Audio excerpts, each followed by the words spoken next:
We are talking about episode 26 in the 52 weeks of reefing. This one, how to leverage bacteria for a cleaner reef tank. How do you leverage bacteria for a cleaner reef tank? This was an interesting conversation even back in 2015. Yeah.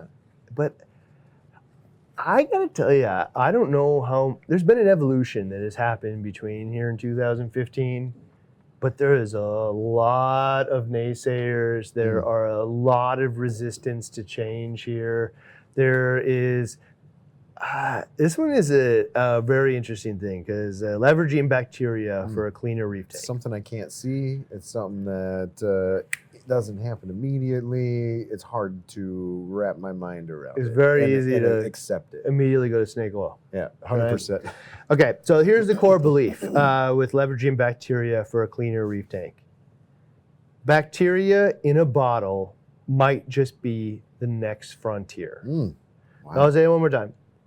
Core belief here, everything we're going to talk about today, is bacteria in a bottle might just be the next frontier. Wow. In a lot of different factors. Problem solvers, tank cyclers, problem solvers for bacterias, algae, all kinds of problem solvers. You're going to hear today like solutions to things using bacteria that you would have never thought of maybe before, some of you at least. So we'll share some of them. But the first one here is what matters most, is progress requires an open mind. Just because we can't see it doesn't make it not real. Yeah, that's true. And the biome conversation that we continually have, and we're progressing with the biome conversation, has a lot to do with bacteria and things like that. There's these things that you can't see. But in current history, we're now starting to be able to test for and actually see some of these things and diversities and whatnot. So, whole new frontier. So you know what? I think it's some of the bad actors that actually wanting to sell you or actually selling you snake oil and saying something. Yeah, it's the bad actors that like destroy the pool, right? And so there's a couple of people out there that were totally willing to sell you snake oil, water in a bottle. There's nothing really inside or very little of anything effective. And then what that does is it takes for the people that are like believe that and have detractors is you point to those things, you know, snake oil, garbage.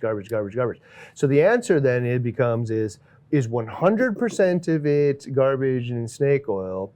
Is it that some are better than others and some might just be great, right? And if we only point at the one end of the conversation, it will never go anywhere. We're not going nowhere. Yeah. Okay, so I'm going to ask everybody out there to come along for the journey. Start with an open mind. So when we have this conversation, you know, we're having it today in 2021. Yeah. This is a conversation from 2015. When we have this in 2026, the conversation should evolve. I hope so. We should be in a different place than we are today because I know for sure some of this is legitimate.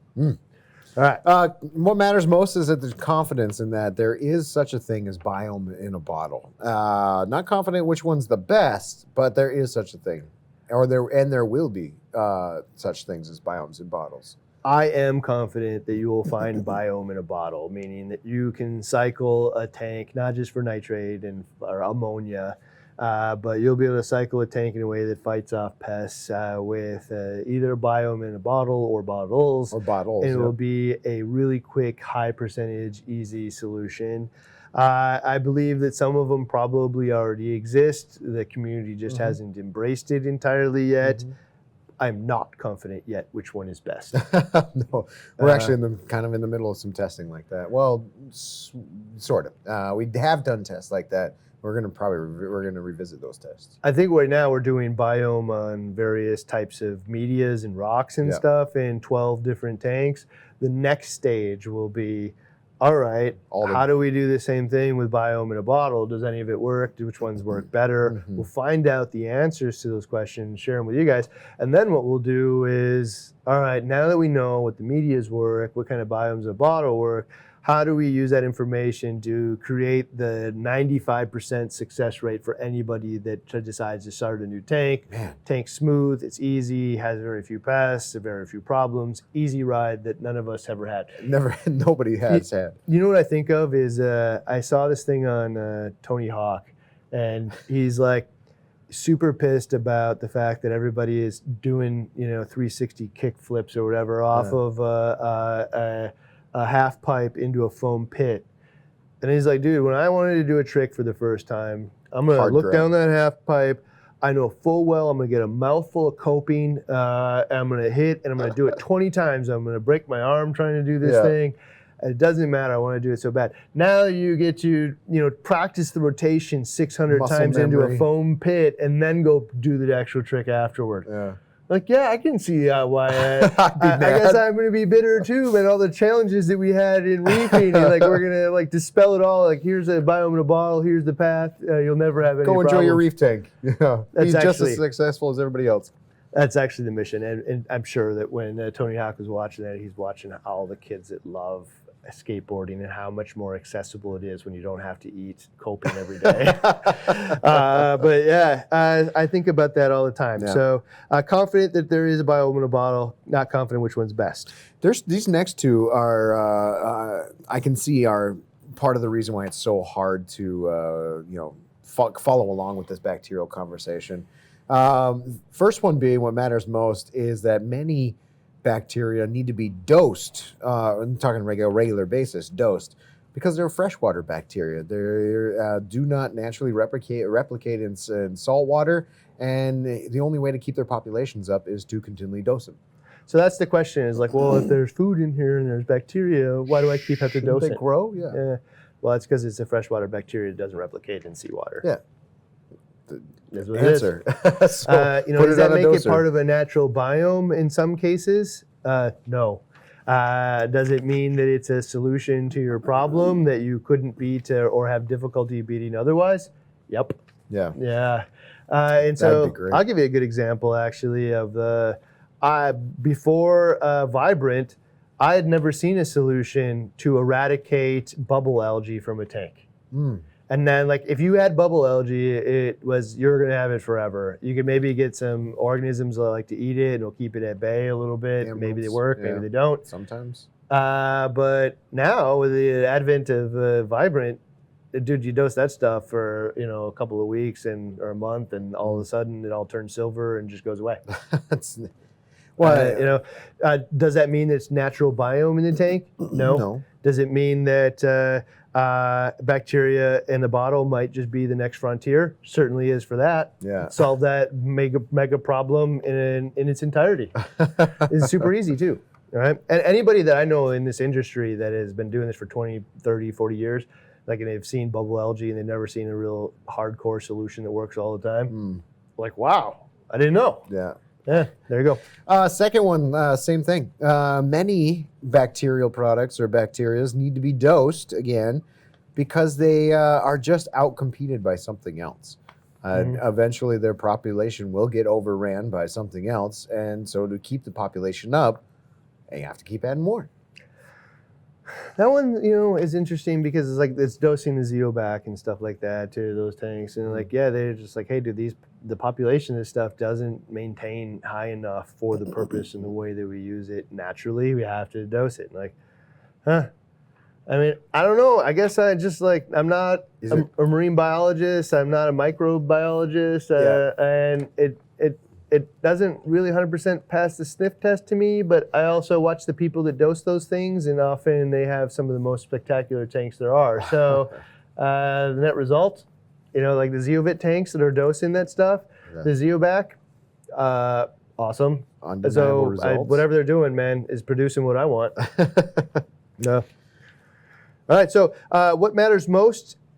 Some of these things, we got a bunch of solutions. You might not be surprised. So some of these bacteria are solutions to algae. Mm-hmm. So I think of the number one here being the Vibrant, that gets rid of chrysophytes and hair algae and tested bubble algae, bryopsis, all kinds of stuff. Yeah, we've tested that one a lot.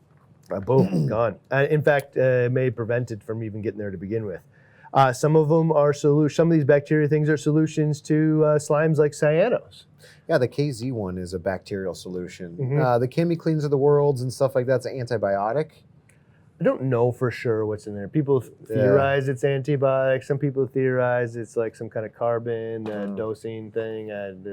I don't really know what's in ChemiClean or Red Slime Losers or all those things. The KZ one is for sure a bacterial supplement. Yeah, and so that's why a lot of people and like it's that one of those ones that you continually dose too. It's like you can use it to solve a problem, but you can keep a problem at bay by continually dosing it. Yeah, so if you go read the people's reviews on the Cyano Clean from KZ, this speaks to the person. There's a person who wants an instantaneous solution, just kill it. And then there's people who want a more natural solution that kind of gradually happens over time, and you outcompete the cyano with other things that are beneficial in the tank. Cyano Clean fits the second person, for sure. Also, there's some solutions to detritus. Dr. Tim's Waste Away it's this, I don't know, not heterotrophic.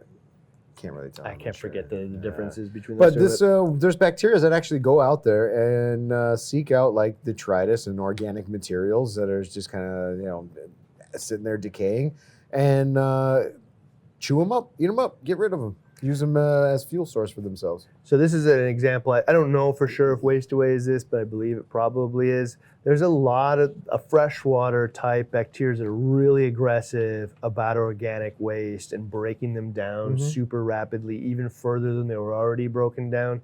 So other filtration can use it. It's heavily used in wastewater control. Yeah, I was just thinking that in the back of my head. Like, this is something embraced by the human population for wastewater control. They're super commonly used. I mean, like probably every application of wastewater control in every municipality is using bacteria in some fashion for this purpose. Yeah, makes sense. And so I don't know exactly the strains that he's using here, but he's like the grandfather of bacteria. He created bio-spira in the beginning. It's like his name's on the patent. So he's the bacteria guy. There's a good Macna talk from 2019 from Dr. Tim that we have on our channel. That's worth watching. It's all about harnessing bacteria. For sure, dude. Some bacteria solutions are great for detritus. Some solutions are also great solutions for dinos. And so I think Dr. Tim has a little graph or something somewhere that shows what all the bacteria are used for. So you can go check that out. One of them's for dinos. I forget which one it is. But one of the really common ones is the Microbacter 7 from Brightwell. Yeah. So people will use the Microbacter 7, which is 7 strains of bacteria, to actually prevent dinos, or part of the solution of outcompeting them in the end and getting some healthy bacterial load or biome into the tank. All frontiers worth testing. Some solutions to the new tank uglies, meaning the ugly phase of the tank, or also prolonged uglies, like what happens over the tank over every week or two. And so actually Jeff over at Vibrant said that's what this product was originally designed for, is his maintenance company. Is the tanks that he maintenanced every, I think it was every other week or whatever, looked awesome. The ones that he had to maintain every month looked like crap. It might have been every week or other week, I forget. But in any case, the ones that there was there for frequently look great. So we started using the Vibrant from a friend of his that developed a university, and look, lo and behold, man, the tanks look awesome all the time. In fact, if you start the tank with it to begin with, you'll never ever see those things. That is gonna be part of the next biome in a bottle, and I don't know if that counts as biome, but in the end, if you don't have the new tank uglies and everything thrives in it, doesn't matter. You've had it better than the rest of us. Yeah, it's funny. If we could solve that. This is funny, actually. My business partner Andrew here, he is a die-hard barbecuer, right? It's like smokes everything on the little Weber or whatever, and then I'm telling him I'm using my pellet grill and whatever, and he's like, yeah, it's cheating, man. But I gotta tell you, at the same time, you can't taste effort. And so if Vibrant just solves it, you can't taste effort, man. So Biome Perfect, who cares if it looks awesome? I don't want to taste effort. Yeah. All right. So another one is nutrient control. This is the bacteria one that everybody embraces almost wholeheartedly. Like, it's just so obvious it works, right? Yeah, the KZ Zeobac, you harnessing back to that whole Zeovit process, or the whole Zeovit method is backed on harnessing bacteria for this purpose, for nutrient control. There's some carbon dosing based in there, also backed with tons of food input in or nutrition input in, but this is one of those systems where you can absolutely point to hundreds and if not thousands of users that are doing this at a high level, to producing some really awesome tanks and saying, yeah, bacteria helped with that. I would say that zeovit is probably the first carbon dosing method that had worked at scale and continues to be the reigning king. It is the threshold at which every other additive company out there in carbon dosing would strive to achieve. And there was a, probably a sense of, well, you won't tell me what's in those blue bottles. I won't believe you that it works. But the evidence is there in all of the zeovit form and all the tanks that are applying it. This 160 tank, when we were running on it, proof in the pudding. Yeah, and so like even you can watch it, it's kind of interesting. Like from the beginning, they were telling you, you got to strip all the nutrients out using the bacteria, and then we add nutrition back in, so there's no natural sources of nitrogen and phosphorus via these foods. They've been doing that forever. And then all of a sudden, carbon dosing got popular in reefing, and everybody was using vodka and then vinegar. Sugar and vinegar and who knows, biopellets, peanuts, whatever, rice and all kinds of stuff. And yeah, sure, it stripped out all the nutrients, but like you missed the point about adding nutrition back in as the sources of nitrogen and phosphorus in a tank that isn't polluted with those things. Yeah.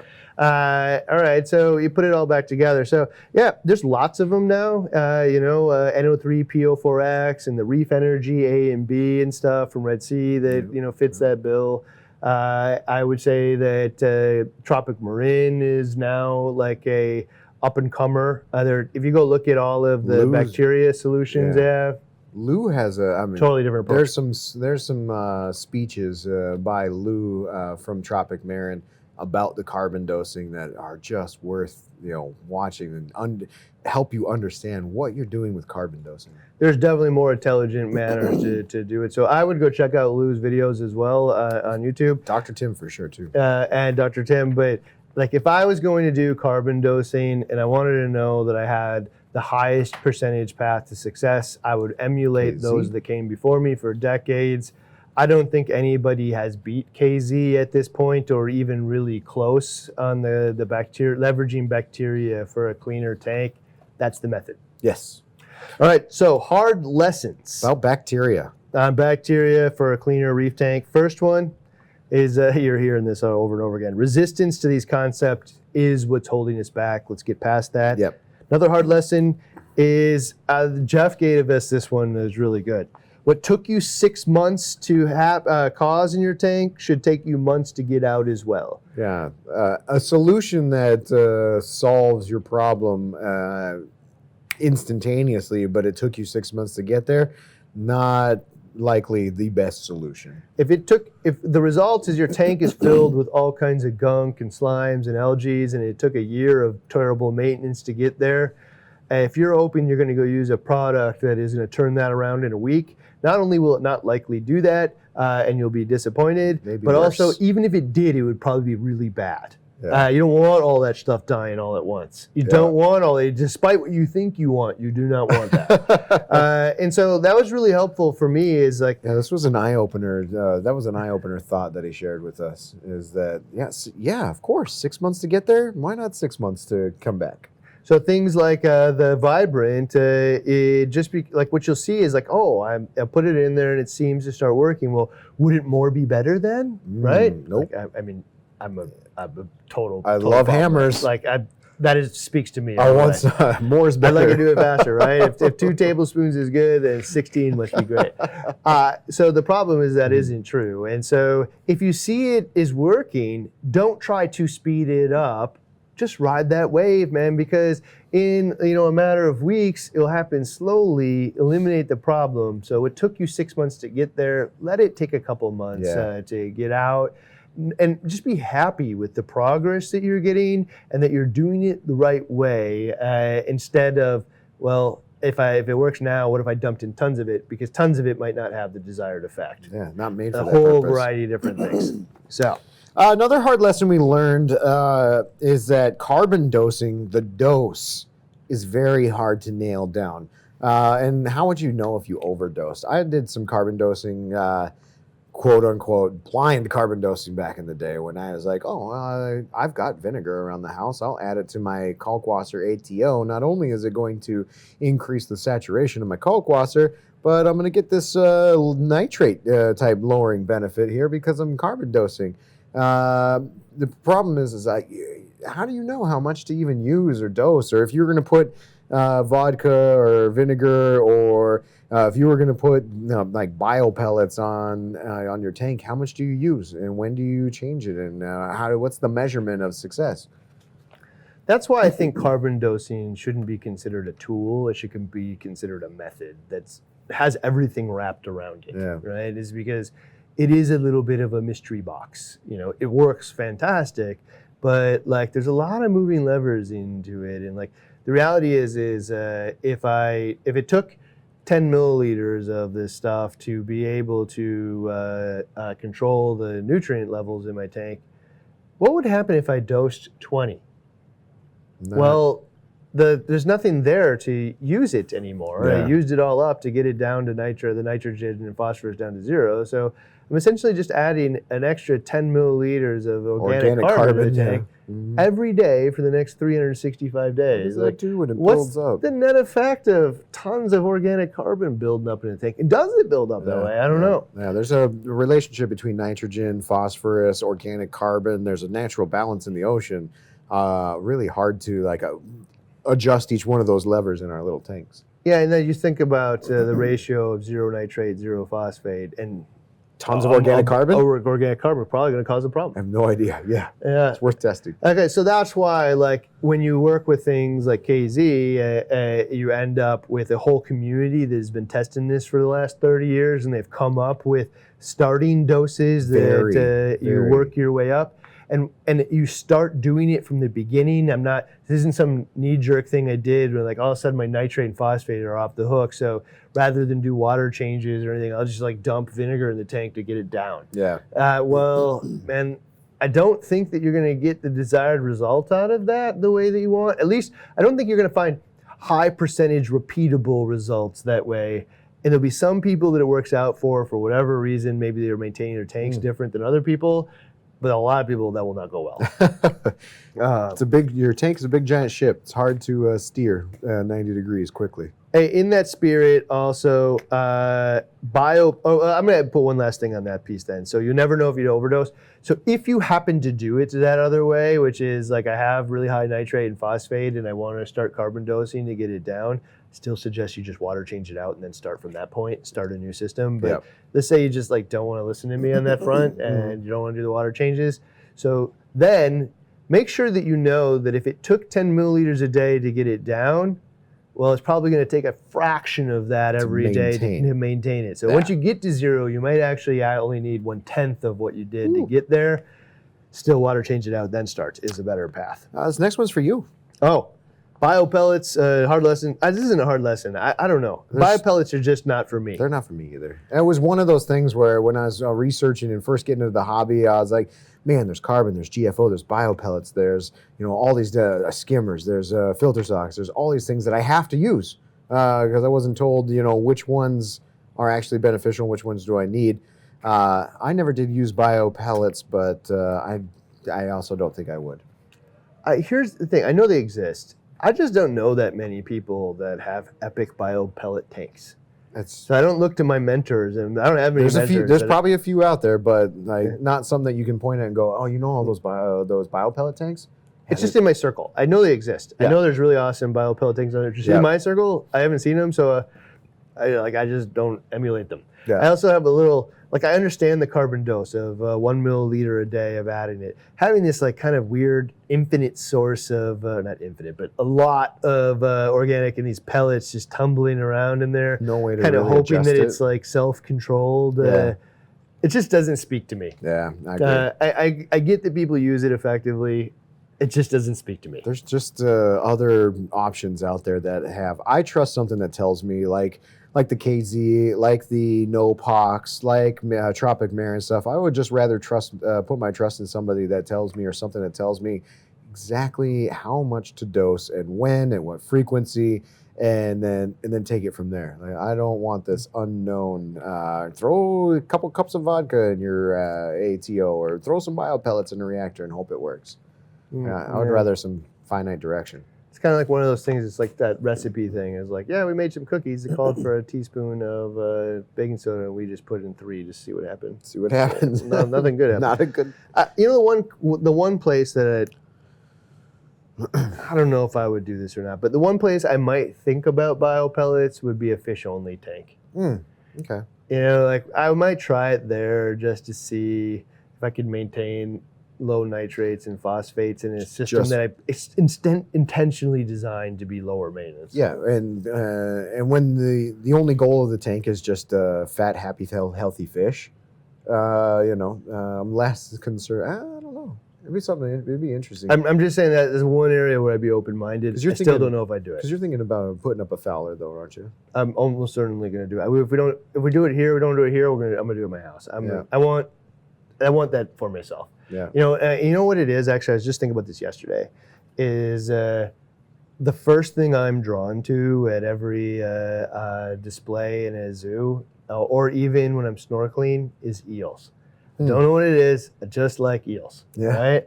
They're just kind of creepy looking. They move just kind of cool, and those ribbon eels. Oh my God, they're gorgeous. I just like them, man. I just don't know how to say it any other way, like man. Underwater snakes. When I find one snorkeling, it's the thing that I'm like, I could sit there for an hour and watch. The rest of it, I'll just kind of float over. But yeah, so like I want to set up. If I don't set it at home, I'll probably set up here. You guys will follow the journey. But yeah, maybe bio pellets. I don't know. I guess we'll see. Yeah. Hard lesson also, carbon dosing. It's still a new frontier. It's still a new frontier. Yeah. By still not a new frontier, I mean this has not been nailed down. Like, in fact, the only company I can think of that I feel like really nailed it down is KZ. The rest of them, really loose guidance into how it all comes together. I would say that, commercially, that like Red Sea is on the map, and then I think that Tropic Marin will be the up-and-comer. Yep. Another hard lesson, emulating success is the best path, and I think that's just something that you hear throughout all of these series and all these videos that we do, is just picking somebody to emulate who's having awesome success or great success. That's probably your best path to success. If you want to do any one of these, carbon dosing, using bacteria to fight algae, cyano, detritus, dinos, the new tank uglies, the best thing you can do is find somebody that has done that before you and emulate their exact path, because you may produce the exact same results. Without that, who knows? Yeah, otherwise you're making your own cookie recipe. Yes. All right, so what's next?